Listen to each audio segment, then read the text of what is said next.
تو اس نظام کے ہم حصہ نہیں ہیں. اب ایک اور بات بھی ساتھ ساتھ سنتے چلیں. آج کل ایک بات بڑی چل رہی ہے کہ ایرانی نظام کو مانو. لیکن پہلی بات تو یہ کہ ہم ایران کے دشمن نہیں ہیں. ایران میں جو مومنین ہیں ہمارے بھائی ہیں, اور وہ جن حالات میں غداری قائم کر رہے ہیں ان کو واقعی سلام ہے. مگر ایرانی حکومت سے ہمارا کوئی تعلق نہیں ہے. اس بات کو ذہن میں رکھیں, ہم ایرانی نظام کو نہیں مانیں گے.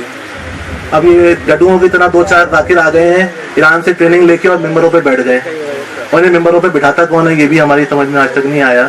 تو یہ مینڈکوں کی طرح اچھل رہے ہیں ممبروں پر. اور ایک صاحب کا آج کل کلپ چلا ہوا ہے اصولی مولوی کا, وہ فرما رہے ہیں کہ جو ایرانی نظام کے خلاف ہے اس کو ہم گھر میں آ کے دفن کر دیں گے. تو تمہاری حیثیت کیا ہے, تمہاری اوقات کیا ہے؟ تم خود یہاں پہ 4 سیکورٹی گارڈوں کی حفاظت میں چلتے ہو, تمہاری حیثیت کیا ہے؟ تمہارے خامنائی کو, تمہارے خمینی کو, تمہارے سیستانی کو, تمہارے پورے نظام اشتہاد کو, تمہارے پورے ایرانی نظام کو, تمہارے پوری ولایت فقیہ کو ایک ماتمی اپنی جوتے کی نوک پہ رکھتا ہے. تم ہمیں کیا مارو گے؟ ہم تو موت کی خاطر زندہ ہیں. تو یہ دھمکیاں جا کے ایران میں دو. ایران کے ٹاؤٹ سارے یہاں پہ آ کے جمع ہو جاتے ہیں اور میٹھی میٹھی گولی شیعوں کو دے رہے ہیں.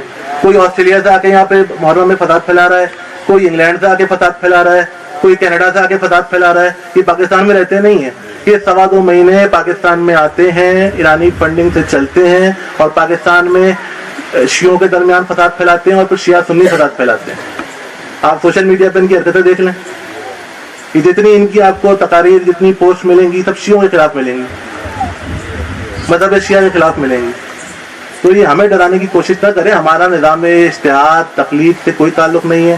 ہم تقلید کرتے ہیں صرف معصومین کی, کسی غیر معصوم کی ہم تقلید نہیں کرتے. ہم کسی مجتہد کو نہیں مانتے.